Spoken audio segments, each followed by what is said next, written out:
Friends, मैं और मेरी मम्मी आज बैंक किसी ज़रूरी काम से जा रहे थे, तो तभी रास्ते में आज मुझे मेहंदी का ऑर्डर आ गया।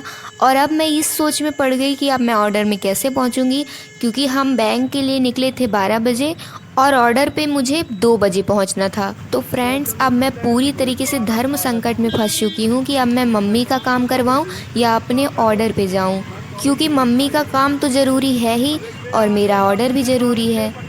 तो फ्रेंड्स, अब मैंने एक ही चीज़ सोची है कि मम्मी का काम तो करवाना ही है। हो सकता है कि 2 घंटे में हमारा बैंक वाला काम हो जाए, तो मैं 2 बजे अपने ऑर्डर पे पहुंच जाऊंगी। और इसी चक्कर में फिर ऑटो वाले भैया को मैंने इतना ज़्यादा परेशान किया कि भैया थोड़ा जल्दी चलाइए, मुझे जल्दी पहुंचना है। तो फ्रेंड्स, वैसे तो मैं अपने ऑर्डर पे बहुत ही ज़्यादा रेडी होकर जाती हूँ, पर आज अचानक ऑर्डर आया है तो मुझे ऐसे ही लोवर और शूज़ पहन के ही जाना पड़ेगा। और ये ऑटो वाले अंकल ने ना एक सीट पे 5 लोगों को बिठा रखा था, तो मेरे से अच्छे से बैठते भी नहीं बन रहा था। अब ये आंटी उतर गई है तो मैं आराम से बैठूंगी। एक तो मुझे ऑर्डर पे जाने की टेंशन बनी हुई थी, और ये ऑटो की पी पी पी पी सुन के ना मेरा दिमाग और भी ज़्यादा परेशान हो रहा था।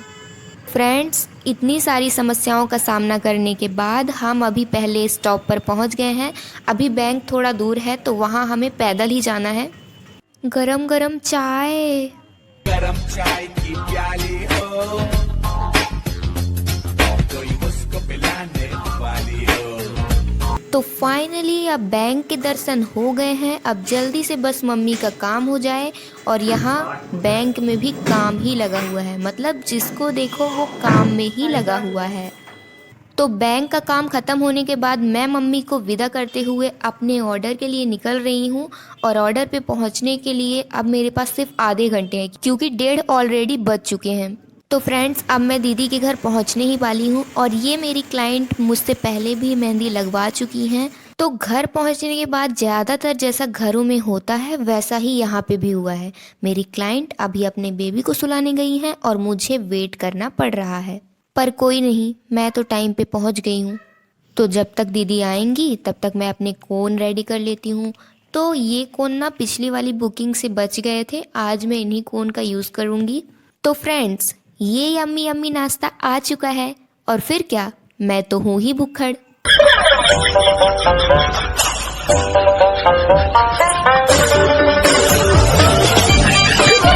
तो फ्रेंड्स, अब मजाक मस्ती बहुत हुआ, अब अपने काम के मूड में आ जाते हैं। अब मैंने दीदी को मेहंदी लगाना शुरू किया है। इनको ये वाली मेहंदी लगानी थी, ऊपर मैंने स्क्रीनशॉट दे दिया है। तो ऐसे ही सेम मेहंदी मैं इनको लगाने वाली हूँ। तो फ्रेंड्स, बीच में थोड़ा गैप देते हुए ऊपर और नीचे डिज़ाइन बनाने के बाद बीच में अब मैं लाइन ड्रॉ कर रही हूँ।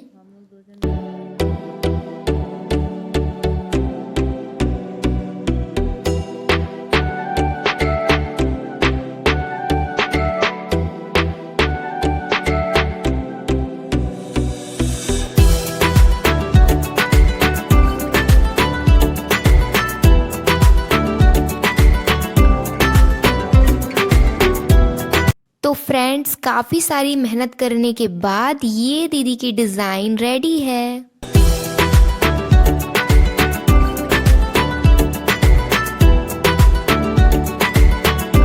फ्रेंड्स, दीदी को मेहंदी लगवा के फंक्शन के लिए निकलना था और उन्हें बहुत ज़्यादा लेट हो रहा था, इसलिए बैक हैंड की मेहंदी का वीडियो मैं नहीं बना पाई हूँ। मेरे पास सिर्फ एक फ़ोटो ही थी जो मैंने ब्लॉग में ऐड कर दी है। और अब दीदी ने मुझे पेमेंट भी कर दी है। तो फ्रेंड्स, अपना काम ख़त्म करने के बाद मैं बहुत ही ज़्यादा थक चुकी हूँ। अब घर जाके आराम से घोड़े बेच के सोऊंगी। पर अचानक से मुझे याद आया कि मेरी मम्मी व्रत हैं, तो फिर मैंने मम्मी के लिए कुछ बनाना ले लिए हैं। तो फ्रेंड्स, मिलेंगे नेक्स्ट वीडियो में, तब तक के लिए बाय बाय।